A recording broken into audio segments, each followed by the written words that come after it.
Hold up.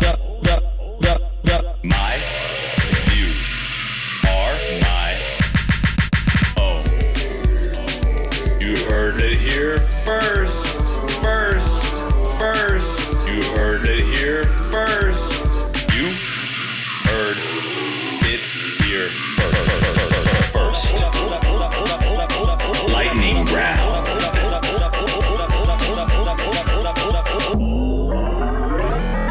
Dangerously close.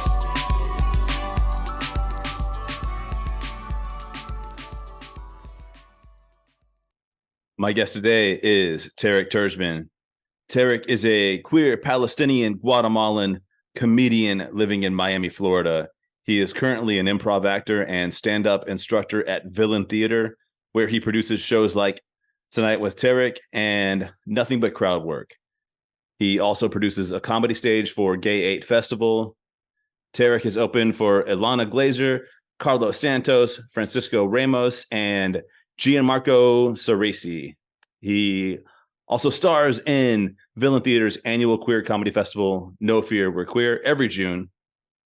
And guess what else? If you didn't know, Tarek has been a realtor for 15 years in Miami and has a master's in international real estate from Florida International University. What's up, Tarek? Hey, what's up, man? Thanks for having me. Dude, what's the Villain Theater, man? That sounds fun. Well, Villain Theater is one of Miami. There's only a couple, but it's one of Miami's only comedy theaters, comedy venues, but also training center. It's one of the only places you can take stand up and improv sketch writing courses. Is it kind of like Second City? Yeah. Okay. 100%. Yeah. Some of our members, one of them, I believe, was in Second City, actually. So yeah, that's the idea, was to build the Second City. That's what the founders wanted. As of they've been around for 7 years. As of the last 5 years, they've been in a location in Little Haiti, which is a neighborhood very close to Wynwood, one of the very popular neighborhoods here that used to be a Puerto Rican neighborhood that was gentrified into Wynwood. And now, Little Haiti's kind of facing that gentrification. I don't even know what I'm talking about this, but that's where Villain Theater is. And we're surrounded by all these art galleries. And it's a very interesting moment for Little Haiti. And Villain Theater has a lot to do with that too. It's a very local spot too. Of course we get people from out of town because Miami's a very touristy city, but it's where a lot of the locals come to hang out, because it's low key in a way that's not Miami, Yeah, for sure. Yeah, dude. Yeah, it's not like South Beach. Yeah. If you wanted to get an artsy vibe, there's a term out there. It's called troppy goth. Okay. It's like we're goth. I'm very dark and goth, and I wear black all the time, and I love alternative rock music, but I'm also very Latino.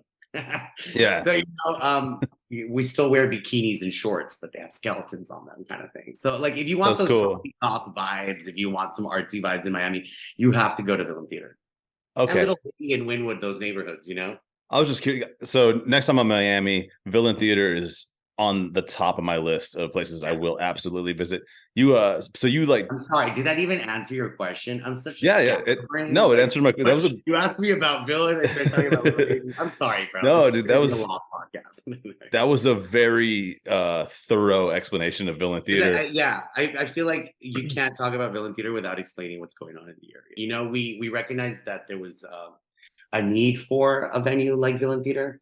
And, a lot of comedians, unfortunately, in Miami, they move to New York. And part of that is not just because of the opportunities, but it's also because there's no nurturing, there's no community, there's no, Yeah. So now there's starting to be a comedy community here and a bit of nurturing, but Villain Theater is really where people go to get notes, either the courses or, to sit with a bunch of comics and hear what they have to say about you. Yeah. It's where you can grow as a comedian. So it's great vibes. You definitely have to visit when you come.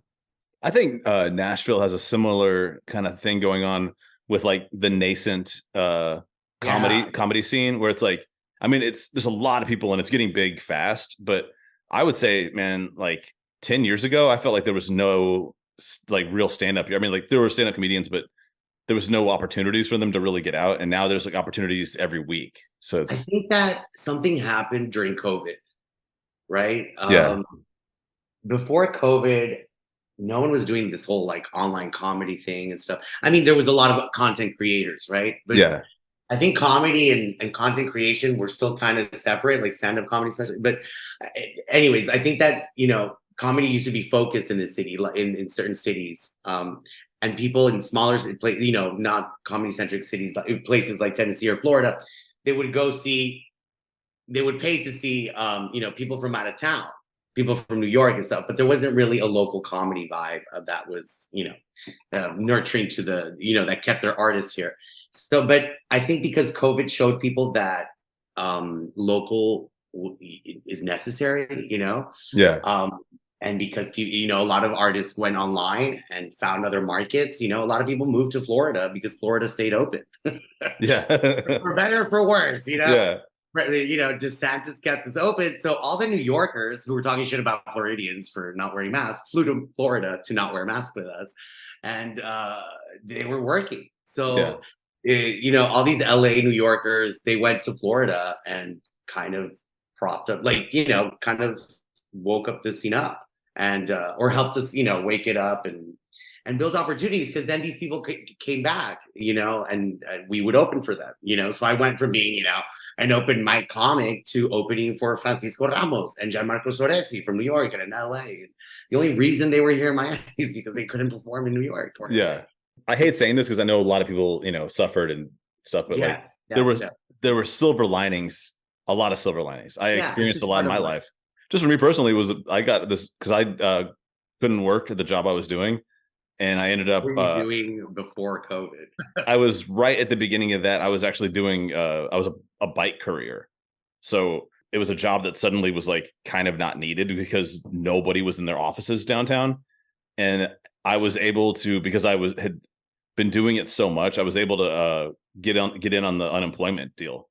They're like, "Oh, you can't go to work? Here's a fucking free check every week." And I was like, dope. So I can just do only what I love and not worry about my bills. So like I said, I feel bad like bragging about what a great time I had when I know that, I don't know. Moving on. No, I feel you. Look, Florida was crazy because, a lot of people died here. Yeah. We have a large older, everyone comes here to retire. Didn't you guys have the highest death rate of any state? Yeah. And I'm reading the news and I'm getting ready to go to shows, right? When this is happening. So it kind of fucked us up mentally, because we knew it was dangerous, but whatever. That's Florida. That's Florida. But yeah, a lot of people suffered. But at the same time, look, I'm a realtor, and COVID was great to us. Everyone moved here. I couldn't, I would just send everyone to voicemail. People, it was crazy. I never experienced so much traffic in sales. Probably the similarity was when I started doing real estate in 2009 and 10, and it had been the 2008 crash. And all these condos in downtown Miami were $90,000, $80,000. So I remember that real estate rush, and this one was crazier. New Yorkers took over, and I made money. I made money. Bought a car, did everything. It was a good time, and it was crazy. Now it's halted. All the New Yorkers have gone back, and the market's kind of sucks. But yeah, we're doing great, comedy wise, real estate wise, while people were suffering. It was horrible. Not to kind of blow up your spot a little bit, and you don't have to answer this if you don't want to, but just on the real estate, in a place like Miami.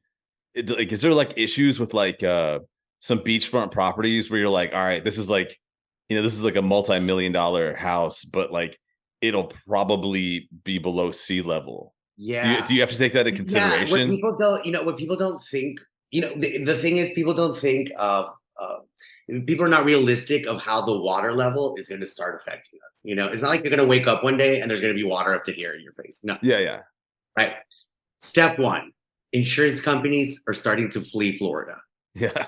So you're not going to be able to insure your property against flood, against the water, against anything. Yeah. Literally insurance. This is in the news everywhere, right? Yeah. The weather, the water level, any excuse. We're running out of insurance companies that are going to insure us, and the premiums are horrible. My HOA fee, I live in a condo. Half of our HOA fee, our monthly fees, go to the building insurance, and all the insurance costs for the building. This year they tripled. Our HOA fees, like I went from paying $600, I'm going to start paying $1,200 a month next year. Yeah. Just in insurance costs. So first of all, that's going to happen. So that gazillionaire is going to have such a big bill and the thought of not having his house insured, So I think those properties are going to start losing value, and people are starting to move where that's not a problem, where they will be insured. Yeah. Little Haiti has the best elevation. Little Haiti has the best elevation in the city of Miami borders. All right, guys, insider tip. If you're looking to buy not so in much Miami. Insider, not anymore. It's really, if you look at, who's bought Little Haiti, it's huge New York developers. They've been doing it for the last 10 years. But that's part of why they did it. And they did it quietly too, because of the elevation. But yeah, that's already starting to happen in terms of, South Beach is very popular. It's a very popular lifestyle. I sold a lot of condos to New Yorkers there in the past few years. However, every time they bought, they understood that they were buying temporarily. Yeah. I'm going to buy it. And they weren't thinking like, oh, I'm going to make a killing on this purchase.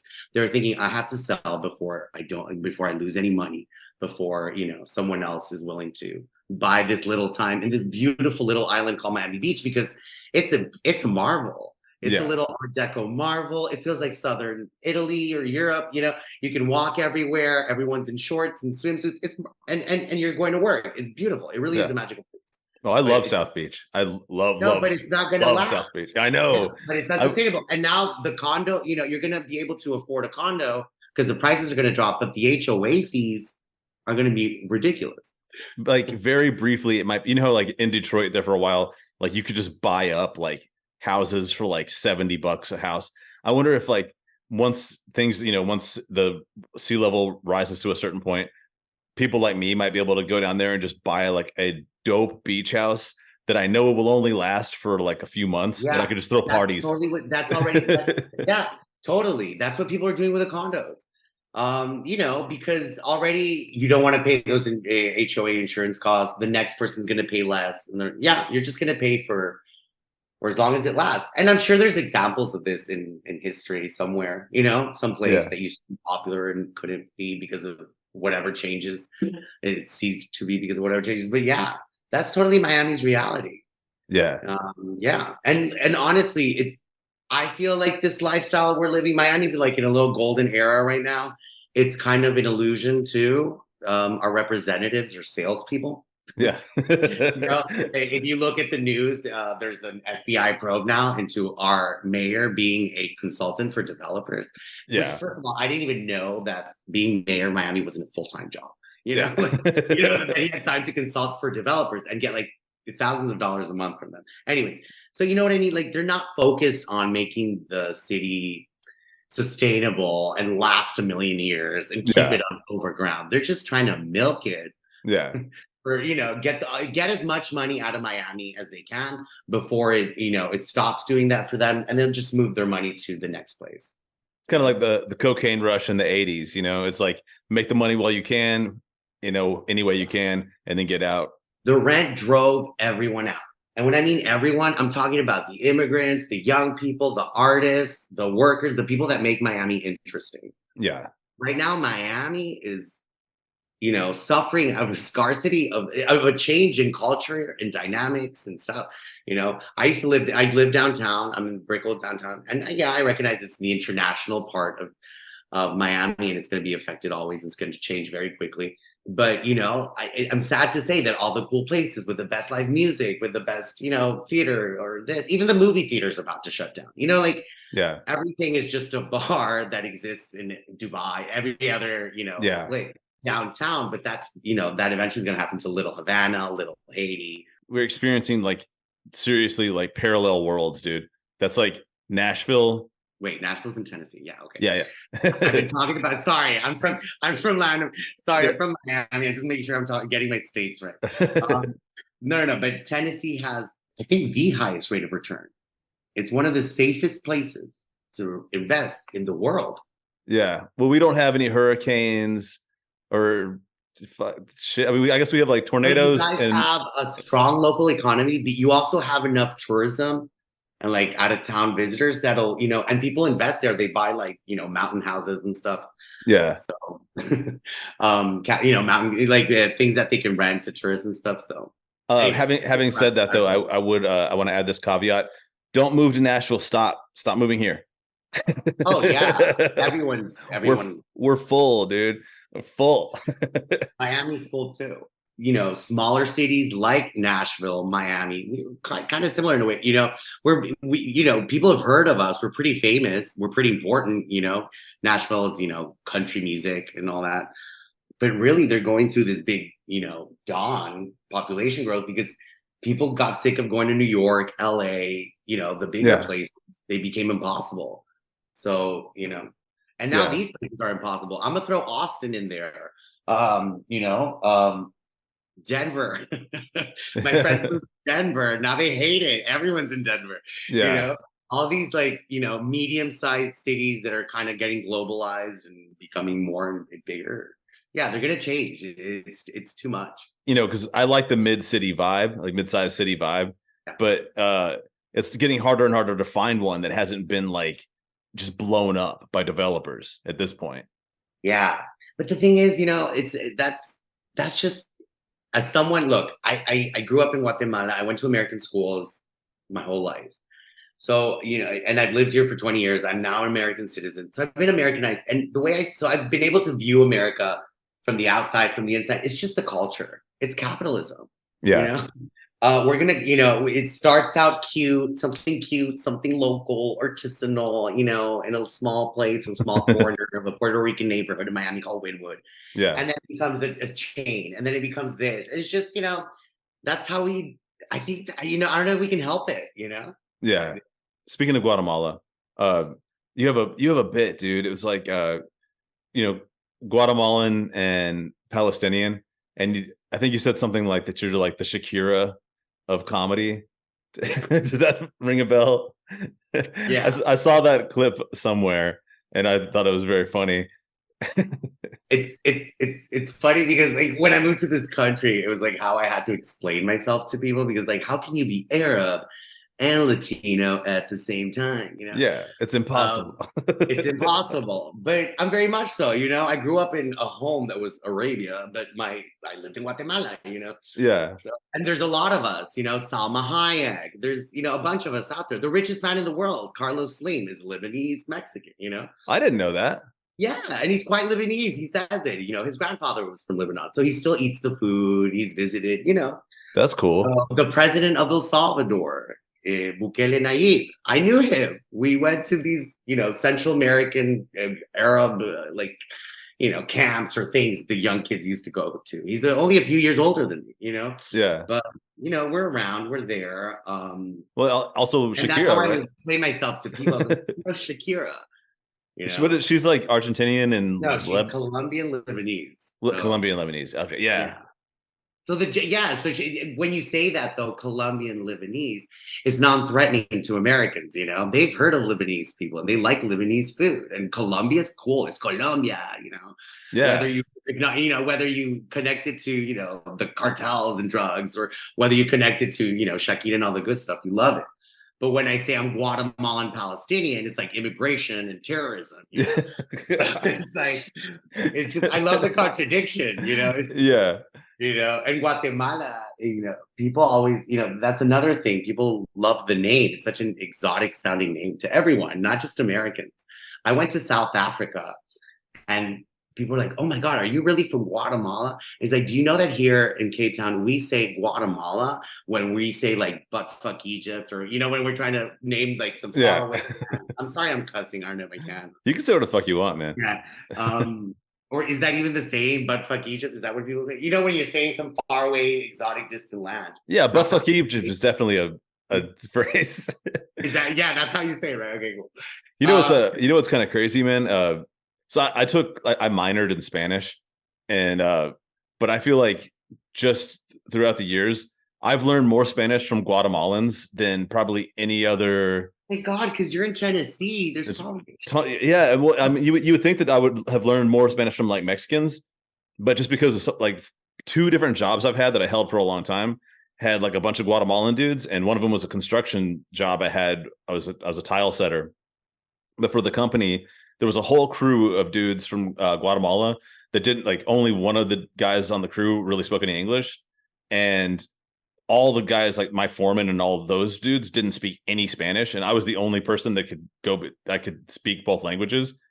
And so I got this sweet deal where I was like, kind of didn't have to. I got paid the same, but I wasn't really working.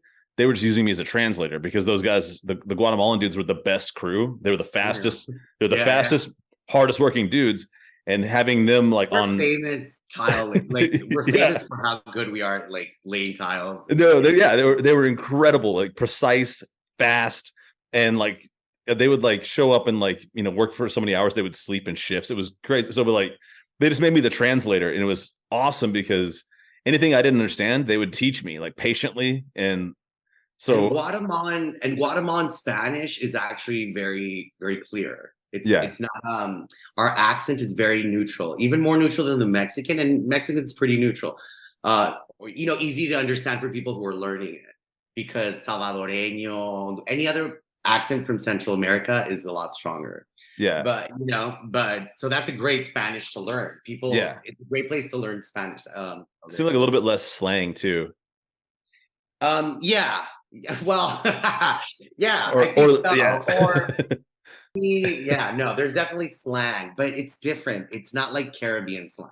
Yeah. Like when I heard Cuban or Puerto Rican or Dominican, I was just in the Dominican Republic this past weekend, and I was like, come again. I'm fluent in Spanish. This is my first language, and see when we do, it was a whole different ballgame. Yeah, I would say, if you're listening to this and you want to learn Spanish like in a great environment, go to Guatemala and like immerse. And like that's how you learn. Yeah, there's lots of schools that'll house you. There's lots of programs like that, and there's a city called Antigua. It's our cultural capital, and people go there to learn Spanish, and you can learn about you can learn Mayan languages and their history and so many things. But a lot of people go to learn Spanish because the Spanish is very good. Colombian Spanish is very clear and good too. Yeah. Because all the other Spanishes in South America are now that's where you get into dialects like Argentinian, Chilean, Peru. Oh my God, that's their own little world. Because also Mexican, Central America, we're very influenced by the United States. We've always had business going on. We're basically an extent, like we're almost a state. Guatemala is like a state of the United States. They don't like our president. They just remove it and put a new one, right? Like we're going through elections right now, and basically they're eliminating the parties they don't like. Oh man. But yeah, they Guatemala's biggest source of revenue is the money that Guatemalan Americans send back. Yeah. They're like $40 billion a year. Yeah. From las remesas, the money people send back. So that keeps us, Guatemala is a very industrial, rich little country. Of course, there's poverty because there's injustice and stuff, and corruption, but we're actually very, resource rich and wealthy. If you go there, you'll see it. And like you said, our construction is very good, and our architecture is beautiful. You'll see, Guatemala is a really beautiful place. It's a shame that people have to leave it because there's a lot of violence and poverty, and especially in certain cities and rural parts. But Central America, if you have the means, it's a great place to live. Yeah. All right, man. I'm convinced Guatemala has now it's been bumped up into the top 5 places I want to visit.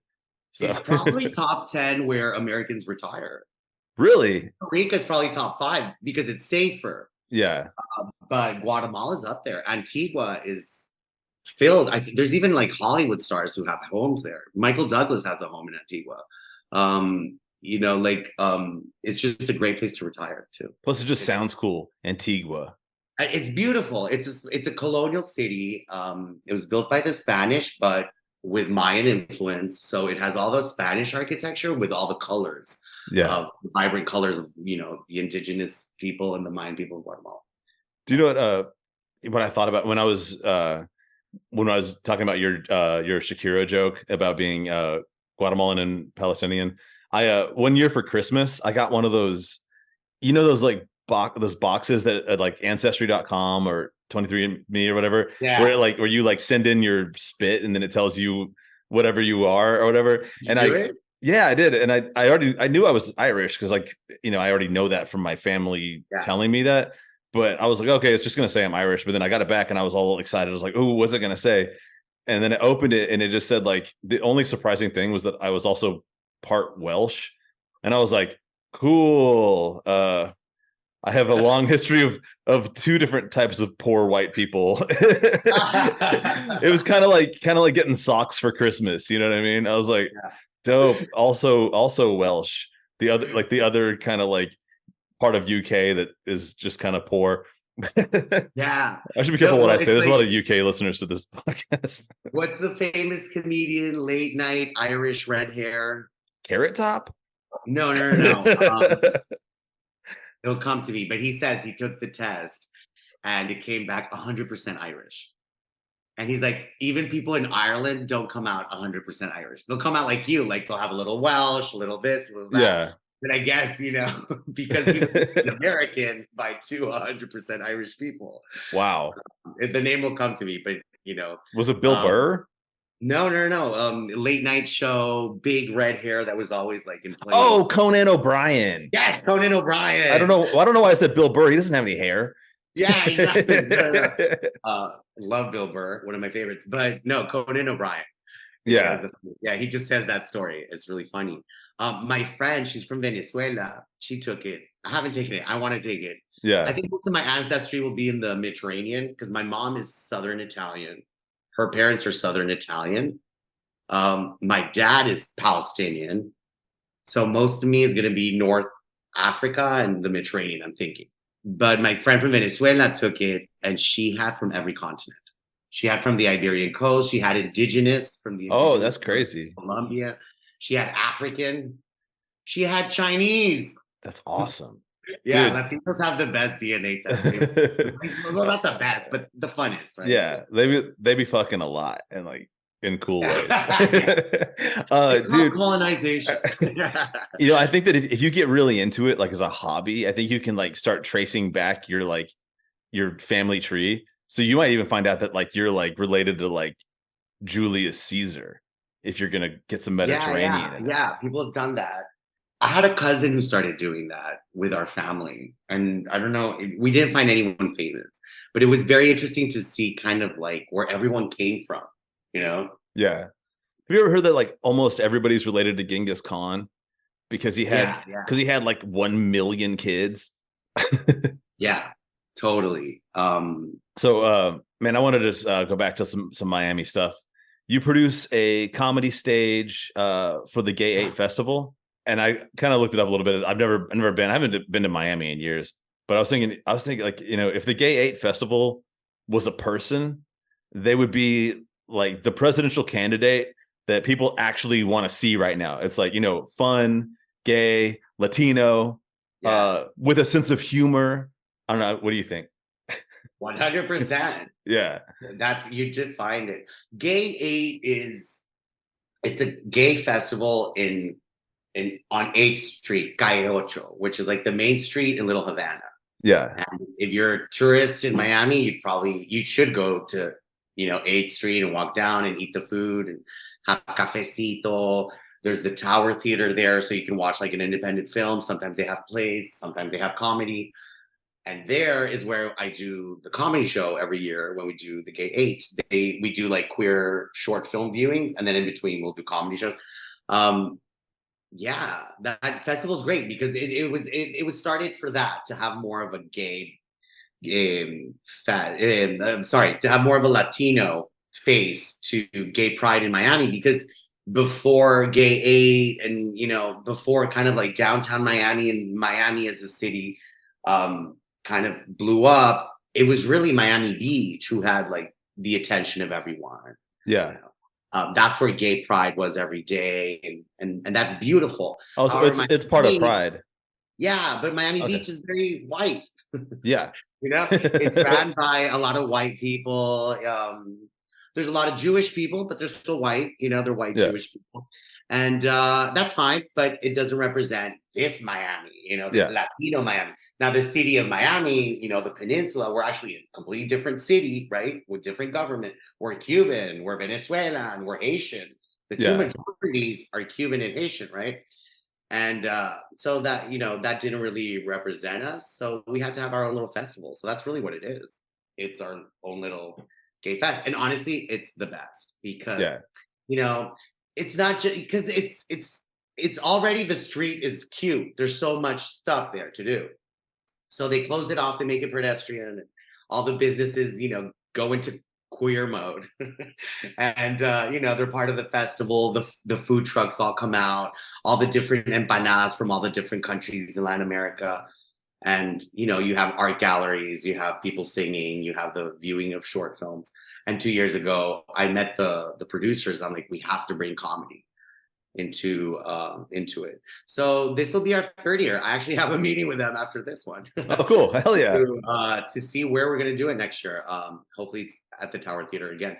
But yeah, you know, I've been trying to push comedy into the gay stuff here. That it's not part of it yet. The drag queens in Miami are not like the drag queens right now that you see on Drag Race. Oh, some of them that are comedians as well, you know. Yeah. Like Bob the Drag Queen, Trixie Mattel, all these drag artists, they can do stand-up comedy out of drag. They're still funny, you know. They're comedians. That is not part of the drag culture here. So, you know, sometimes hosting is awkward, or just you know, shows don't have that part of that here. So we've been trying to push comedy into queer culture. That was one of the first events to have comedy that was gay, because you know, sometimes there's like, oh no, we only want drag queens. Oh no, we only want comedy, you know? Yeah. It's a crucial element. Drag can exist without comedy. Yeah. And comedy can exist without artists like drag artists and musicians, you know, that use it to tell their stories. So Miami's such a young city. The scene is so fucking young. The drag scene is so young, and the comedy scene is so young. When I was 18, I took some mushrooms and went to a drag show at a place here in Nashville called Connections. It's gone now. And the drag queen that was performing, I have no idea what their name was. Because of the laws, or it's been. Oh no, there's other clubs that are bigger now. It's just I think it's just gone now. It's like, oh no. No, it wasn't like, you know, there's no replacement. There's multiple replacements, but the drag queen was so funny, and then the mushrooms kicked in, and I was so obviously everything in the world became 1,000 times funnier. Yeah. And I started laughing hysterically, and then it was kind of embarrassing, and I could tell I was embarrassing my friends. So I put my head down on the table to just try and get a grip on myself. And then when I looked back up, all my friends had left me, and everyone in the room was staring at me. It was such a crazy way to be tripping. And I was like, all right, I'm out of here. So, okay, we got to get into this. This is pop culture shit that's happening right now. The two big movies just opened, Barbie and Oppenheimer. Just so we know where we stand, let's say which movie we would rather go see on the count of three. So I'll go 1, 2, 3, and we both say our thing at the same time. All right. 1, 2, 3. Barbie. Barbie. Yeah. You okay? I didn't say it at the same time, but I think Barbie at 3 p.m. I have tickets. I'm going tomorrow. We're actually doing a special bonus episode on the podcast of Barbie. I want to see Barbie. Honestly, I want to see it because Greta made it. You know? Yeah. It's going to be interesting because the cast is amazing too. You know? Yeah. Oh my God. Pretty people. Like, they're actually really good actors, you know? Okay. So this is, look, this is a podcast that gets things done, and the people of Miami are expecting us to make sense of what's happening in the world right now. So it's up to us. I got to bring up a little story out of the Miami Herald that you might be familiar with, but it has to do with Barbie, but it's kind of like a bit of a Miami thing because it's one of your state representatives. And no, Miami Herald, I only want this one story. Okay. Guys, listen, there are no spoiler alerts in this, even though it says review. This is not a review. This is just a wicked person speaking. All right. Representative Matt Gaetz and his wife went to see the new Barbie movie. Then came the review. Let's just kind of get into this for a second. I saw the review. I want to get into it. Many grown-ups, especially those of us who obsessively played with dolls as kids, will fess up to being pretty psyched to see Barbie, the brand's first live-action movie. Even Representative Matt Gaetz and his wife Ginger Lucky, that's her name. I don't know. That's her name. I think that's her stripper name. I think that might be her like Instagram name or like her celebrity name. Her name is Ginger Lucky. There's okay. All right. Whatever. Of course, Matt Gaetz would have like a crazy like stripper name wife. All right. Went all out, decked in pink for a screening on Monday. Even if she chose that name, what the fuck? Yeah. Ginger Lucky. She's it's like a half of a Spice Girl. In fact, if she chose it, that's more fucked up. Okay. Like if your mom that name, be like, okay, it's my mom's fault. Yeah. I can see it. I can see it being something like if you want to be a rapper and you're like 14, I'm Ginger Lucky. You know, like you're trying to be like kind of a Spice Girl type rapper. Yeah. That's what it reminded me of. Ginger Lucky. All right, let's get into this, and I want to hear what your opinions of her review of the movie Barbie. Once again, there's no real spoilers in there. This is just this is just insane. This comes from Ginger Lucky, aka Ginger Gaetz. Thinking about watching the Barbie movie, I'd recommend sticking to getting outfit inspiration and skipping the theater. Here's why. The Barbie I grew up was a representation of limitless possibilities, embracing diverse careers and feminine empowerment. All right, I haven't seen the movie yet, but I highly doubt that the movie is against feminine empowerment. But anyway, the 2023 Barbie movie unfortunately neglects to address any notion or faith or family and tries to normalize the idea that men and women can't collaborate positively. Yuck. I think she's dumb. I think she might be dumb. That's a really good take. Like, first of all, that name, I can't get over it. That's and then insane. Second of all, I think she's dumb because I haven't seen the movie. I'm going to watch this afternoon. I'm not going to spoil anything, but from what I've heard and from what I've seen from the trailers and from what I know, I'm the director, her movies, and what I know from her movies, I think it's almost like little girls are playing with a Barbie. You know what I mean? Oh, it's like meta. Yeah. So okay, cool. It's a hyper feminine world, even if there's masculine characters in it, because this is little girl's mind. Or a boy's mind, or a little child's mind, you know? Yeah. But I played with Barbies. Yeah, and so have I. Barbie mode, everything's sweet and pink. Yeah. Okay. I don't care if it's a gorilla, all of a sudden it's a sweet gorilla. You know what I mean? Like it's like I think she's missing on the aesthetic and the camp style of the film, you know? I agree. I don't think she's smart enough to fucking understand this movie, but let's go into her. I heard it's a movie with a lot of layers. Yeah, a child will see it and see Barbie, but an adult will see kind of, the story within the story, right? Let's go into her pros and see what she has to do with pros. All right. Pros of the movie.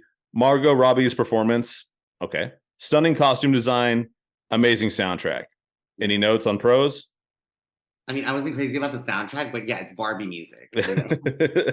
Oh, did they use that song? The like, come on, Barbie, let's go party. The only reason I know it is because I've seen people just like play it at comedy shows, like the Barbie playlist or the Barbie soundtrack. Yeah. And then we're hearing it and we're like, what the fuck is this? And we're like, oh, it's the Barbie soundtrack. I guess we have to like it. I guess it's Barbie music. Is it like some put that wet ass pussy? Is that one of the songs? No. Okay. But it would be funny if it was. No. All right. Honestly, the songs are just like kind of variations of the Barbie girl song. Like it's all very like animated synth pop. Not my thing. But anyways. Okay, let's get into the cons. This is where it gets insane. All right. Unfortunate portrayal of big dreams causing anxiety instead of inspiration. Disappointingly low T from Ken and unfair treatment of pregnant Barbie midge. Take it away. That's so much to dump on a person's brain. Again, if you think about maybe the director made this movie from the perspective of a little girl or boy playing in this feminine world, then all that makes sense. All right. Testosterone does not take part in this Barbie world. I don't care who you are, right? Yeah. And what was the other one? She- The big dreams causing anxiety. What's wrong with that? That's realistic. I've never experienced more anxiety than me trying to become what I've always wanted to, which is a stand-up comedian, you know? Yeah. Yes. Exactly. I've never felt more anxiety than with the things that I care about the most. So of course your dreams and your career and all that. You know what? You know what gives you no anxiety? Being the wife of being some creep congressman, and like that's your job is to be his wife and bitch about Barbie. Like that's a low anxiety position. I guess it is. And look, I don't know if this is going to be offensive and to who it's going to be offensive. But you know, this couple very much represents what the billionaires who like basically put them there, right? Want them to. And it's, you know, kind of this facade of the heterosexual white American couple, you know, with these opinions. And I think that, you know, they fit that little, you know, they kind of feel like little puppets. Yeah. You know? Yeah. I think that they chose her because she's kind of dumb. You know, her husband is there because he's dumb and he'll do anything they'll tell him to, and he'll say anything they'll tell him to. Yeah.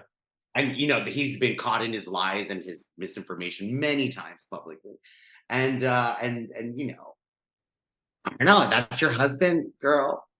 Also, let me chime in. I'm sorry. There's an egregious statement in this that I refuse to let go. I'm like, you know, remember, you gotta.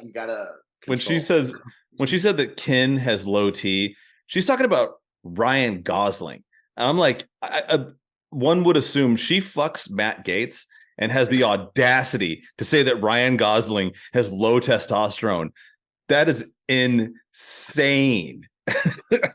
And that's insane. Yeah, he's kind of like, because I can see why. You know, he does play second tier to Barbie. You know, he's not more important than Barbie. It doesn't affect his testosterone level. Yeah, but no, it doesn't. And no. And again, remember, it's a world in a Barbie world. Yeah, sexuality is not a thing. Yeah. So hormones and him being taking his place as a man is. Yeah. When you're playing Barbies, you don't do that. It's not Fast and the Furious or whatever, man. Or like, I don't know. Anyway, man. Exactly. That's a perfect example where you would want them to have high tea, I guess. Yeah, I guess. It's such a, well, you know, the thing is, the girls there have high tea, or what you would call high tea, I guess, you know, it's a masculine aesthetic. You know, actually, it's artistic. What she's talking about is the artistic style. He was supposed to be low T. Yeah. He was supposed to be, you know, this kind of male figure in this little kid's mind, you know. Ken does whatever Barbie wants. Yes, right? That's what Ken is for. You know, I'm gay. I love men. I'm a boy. I didn't give a shit about Ken. I never played with Ken. Yeah. Unless she was going with, you know what I mean? Like, I think that's why that's where his performance comes from. And from other people who have cued into the artistic style of the movie, they say he's brilliant and that the way he does it is kind of incredible. Because camp is very hard to do well. Yeah. It can go bad very easily. So I give credit to Margot Robbie and Ryan Reynolds for, you know, that can, you know, a lot of camp movies, you know, have horrible reviews because people don't get them. Or they just miss the mark, you know? I just had to come in hot a little bit there because her going after my dear, sweet Ryan Gosling. Since the Mickey Mouse Club, okay? Yeah, get the... Oh, have you seen that video of him doing the hammer pants dance? Oh my god! He's been a fucking a star since day one. All right. Anyway, and he's an honorary Miamian because he married Eva Mendes, and Eva Mendes is the girl in the Will Smith video that says "Bienvenida a Miami." Just so you know. I'm gonna finish off her review here. She said, "I really wanted to enjoy it, but ended up feeling let down. American Girl brand. Please don't take notes on this one." Okay, first of all, no one's going to make an American Girl movie, so shut up. That's not a thing. It's so stupid. Well, maybe there is. No, maybe there's a cartoon. I don't know. I have nieces, so there's a cartoon for everything. Okay. All right, man. I got to get into one more Miami thing here, and this is something that I I am highly opinionated about. You don't have to be, but I think we've talked about this a little bit with, that's especially because Miami's got so much culture, so much good food. This comes from the Miami Times. Oh, Miami New Times. Sorry, I'm not familiar with your newspapers that well. Yeah. Finally, Guy Fieri opens Chicken Guy at Dadeland Mall. Flavortown has officially arrived in Miami. Are they suggesting that Flavor was not previously in Miami before Guy Fieri's arrival? Because he makes fast food. That's like saying that's like opening a Jack in the Box and being like, finally, food has arrived in Miami. That's the thing. I feel like this is probably the same marketing, wording that they've used in many places he's opened, but those places aren't Miami, Yeah. So I guess when you read it to me, it sounds even a little offensive, but I can see it being harmless. But the Miami Times should know better, Yeah, no, he's not even the most flavorful in Dadeland Mall. Let's just put it that way. Okay. Yeah. And I will say this in defense of myself, because when this podcast very first started out, I think it was episode 3. So we're this is like a episode 122 right now. In episode 3, I talked shit about Guy Fieri. And then I had another episode with a fine dining chef on who I'd worked with in the past. And I talked even more shit about Guy Fieri. And there were people defending him, saying that he was cool. And I think time has proven me right. Time and time again that he's not. Has there been any controversy on Guy Fieri? Recently he came out with some shit about owning the libs, and I always find that to be repellent. I think he's just like a messy Republican, I guess. Yeah, he's he's super Trumpy, and he's like if you don't like the fact that I like if I'm into Trump and Kid Rock, then you need to get over it, liberals. And I was like, dude, no one gave a fuck what you were into before until you made it everyone's business. So just, I don't know. I feel like I kind of like this Trump era where all everyone who's been assholes kind of revealing themselves. Yeah. Oh, okay. Now I see why he opened a restaurant in Miami, because you know what? And why he opened it in South Miami, because that's white and Republican. They're Cuban. Yeah, but they look just like him. Yeah. In fact, they dress exactly. Oh my god, do they frost their tips and fucking wear ridiculous jewelry? Oh, okay. I mean, and there's a large, just European or whatever you want to, European American white population in South Miami. So that's why he's opening there. That's probably why he made a name for himself here, because now all these people are celebrities in these conservative places. Miami's a conservative place. Yeah.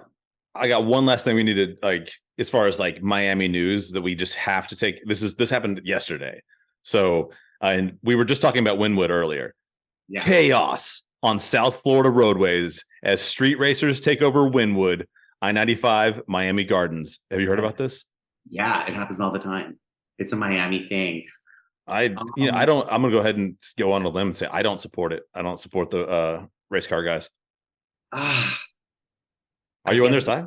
No, I don't like it. It's dangerous. Yeah. It's annoying. It wakes me up because they do it. Yeah, dude. I live on the Brickell Bridge, and they do it here, and they shut the bridge down sometimes.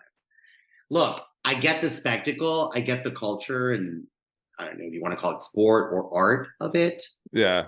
And I like a little rebellion, but I'm excited that they have as an artist and a comedian, I'm excited that they have a community, I guess, Yeah. they're expressing themselves. I don't know what the insides of these communities are like what, I have. Oh, dude, I do. They're fucking dorks. I know exactly what. Oh, I've met a bunch of these guys. They're all a bunch of fucking dorks. I'm hoping that I've been in biker settings. I've been with a lot of bikers. Yeah. Or had been, because, some of my, straight guy friends were bikers. And it was very, toxic, masculine, homo, and transphobic as fuck, right? Yeah.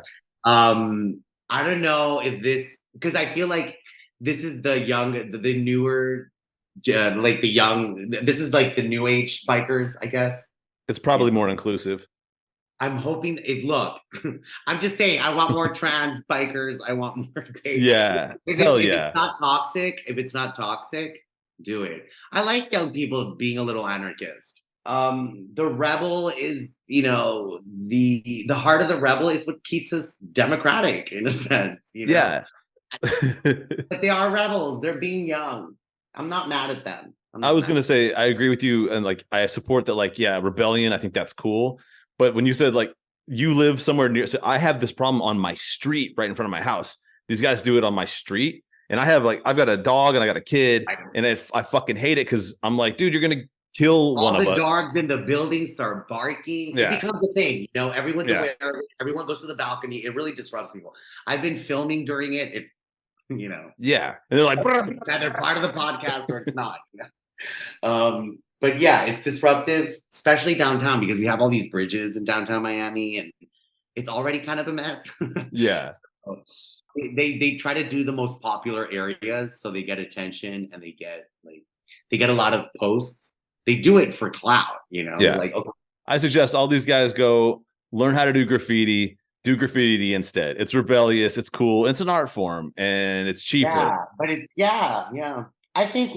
I think if they like had a day, like they have like once a month here in Miami where it's like bike day and everyone's on their bikes or something.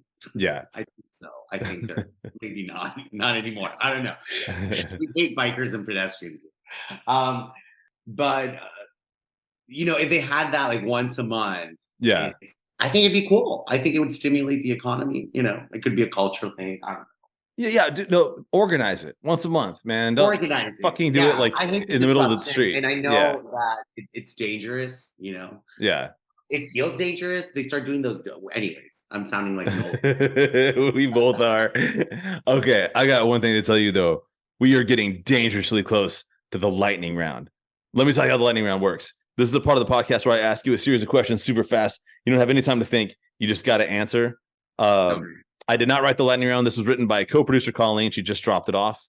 Cool. And I'm going to see which one it's different every time, but we're getting a lot of these. And actually, these are some of the most fun. This is a Mad Lib. Have you done a Mad Lib before?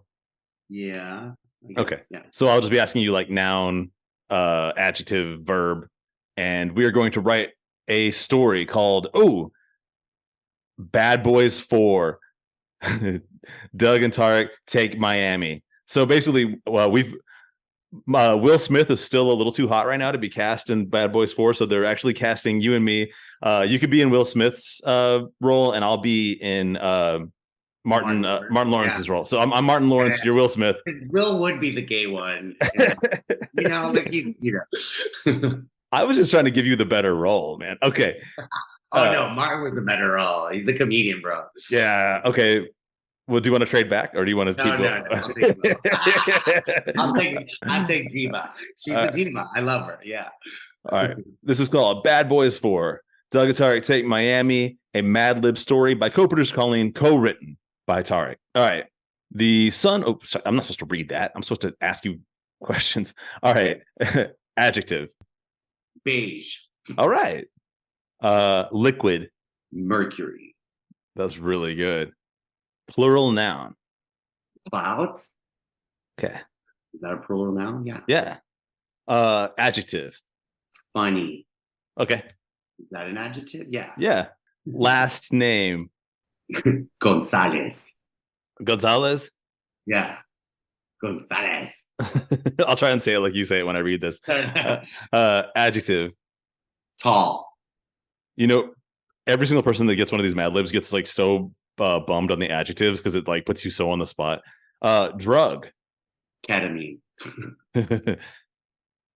I love how you're like pulling out things like mercury and ketamine, like things that no one else would even think of to write for a liquid or a drug. I know I said mercury. That's Adjective.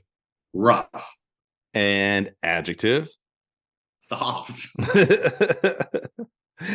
Plural nouns. Plural nouns. Bicycles. Nice. And plural nouns again. Flags. This is going to be such a good story. I can already tell. Endearing term for a friend. Kind. I think it's more like a nickname kind of thing. Okay. Gordito. Gordito. I like that. Does that mean like little fatty? That's horrible in English. My little fatty. Gordito. That's what we call it. What's up, little fatty? Okay. Vocalization, such as like a sigh. When you clear your throat up. Okay. What's that? I'll say clearing throat. I'll say, oh, it's him. That's what it is. It's an ahum. Yeah. Yeah. Same drug, that's ketamine. And yummy treats, plural. Pistachios. Hell yeah. You know what? I forget about pistachios. And then when I remember about them, I'm always like, oh, yeah. These are like my favorite. Salted pistachios, divine. Yeah. Pepper pistachio. Pepper pistachio, bro. Adjective. Adjective. Crazy. Crazy. I promise we're almost there. We're like almost to the end. Verb. What? Verb. Verb. Run. Noun. Cactus. Nice. Is that a noun? Yeah. All right. Weapons, plural. Weapons. Biological. No. What's it? I feel like you're looking around at your own weapons, seeing like which one you pick. Where's my gun? Where's my gun? Where's my gun? Let's keep it American. AR-15. AR-15. Nothing more American than that. All right. Yeah. Alcoholic drinks. Drinks. Yeah. A drink. Mezcal. All right. I think I've never had that. Yeah. No, it's like the mother of tequila. It's delicious. It's I have had mezcal. Yeah. You should always pick the mezcal over the tequila. Okay, I'll drink it at Barbie tomorrow. Foolish and fun activity. Foolish and fun activity. Smoking weed. Duh. All right. Ketamine again. And number. 15. 15? 15. Okay. All right. We've done it. Let's see what we have created. I have a feeling this is going to be, I feel like as soon as the writer strike and actor strike is over, we need to submit this in. I'm going to say that without even reading it. Sight unseen. All right. Let's see what what happens when you and I take Miami in Bad Boys 4. The sun rose over the Miami skyline as Tarek looked out the window of his beige high-rise apartment and sipped his cup of morning mercury. Looks like a good day to get some clouds, he said to himself. Suddenly the phone rang. It was his funny boss, Police Chief Gonzalez, with some tall news. What? Shouted Tarek. Ketamine? Not in my town. He hung up the phone and knew there was only one person he could call. His ex-partner, Doug. A real rough cop who had quit the force after a soft scandal involving bicycles and flags. It's great to hear from you. It's great to hear from you, Gordita, said Doug, but I just can't help you. Why, said Tarek. You know why, said Doug. Tarek let out a deep ahem. Doug, listen to me. They're putting ketamine in pistachios and handing them out at kids' birthday parties. We can't let this happen. Not in Miami. There was a long, crazy pause. Then Doug said, fine, but only if you let me run the cactus first. And I'm driving. 2 days later, after a lot of AR-15s, a few too many mezcals, and some good old-fashioned smoking weed, Doug and Tarek had rid Miami from ketamine for good, and they were both promoted despite causing $15 in damages. The end. Fucking Universal Studios. Perfect. Get at me, Universal Studios. It's perfect. I feel like he had to fight with a cyclist during the Pride Parade. Yeah. So it was controversial because it was, being homophobic, but really the cyclist was being an asshole and he's a cop. It was a soft scandal involving flags. I love it. It was too good. I love that. I love how they were so passionate of ridding it of ketamine because this is the cocaine city. Okay. Yeah, I know. Cocaine. Well, see, cocaine's important to the economy. I like that we had to gather a bunch of AR-15s, drink a ton of mezcal, and smoke a bunch of weed, and that's how we saved the fucking day. Yeah, very Miami. I feel like that's exactly what they would have done, I think this, honestly, I loved Bad Boys 1. I love Bad Boys 2. Bad Boys 3 was okay, but Bad Boys 4 sounds like it's going to be the best. Oh my God, I want to see it. Yeah. It was fun, dude, bro. That was really fun. I have one last question for you, and it's the most important question of the day. That is, how can people find you, find your comedy, watch you, all, any shows you might have, all that stuff? Yeah, well, honestly, the best way to follow me is Instagram. But I'm also on YouTube, and I post all my reels there as well. Among other things, I'm gonna start a podcast soon too. But yeah, I'll be at the Improv all this coming month. I'm there on July 25th. I'm there in August 25th. 22nd. I'll be at the Improv. I'm at Villain Theater every weekend doing improv and stand up, and I teach every Tuesday at Villain Theater. I teach the stand up workshop. It's a 5-week workshop. So if you want to join that, there's one every month. It's 5 weeks long. Go to villaintheater.com. Really, just come to Villain Theater. I'm always there. Hell yeah. All right, guys, check it out. You heard it here first. If you're in Miami area, go to the Villain Theater. It sounds like a super fun place.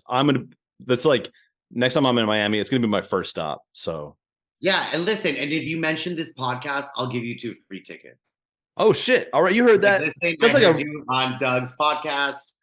You get 2 free tickets. That's a legit promo code. My views are my own podcast, guys. 2 free tickets. You can't beat that. That's just follow me write me on Instagram or something. Okay. Yes. Follow me.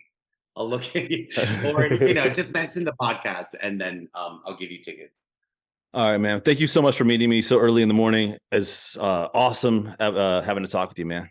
No worries. I hope it was good. Thanks for having me, man. And great questions. I really had a great time.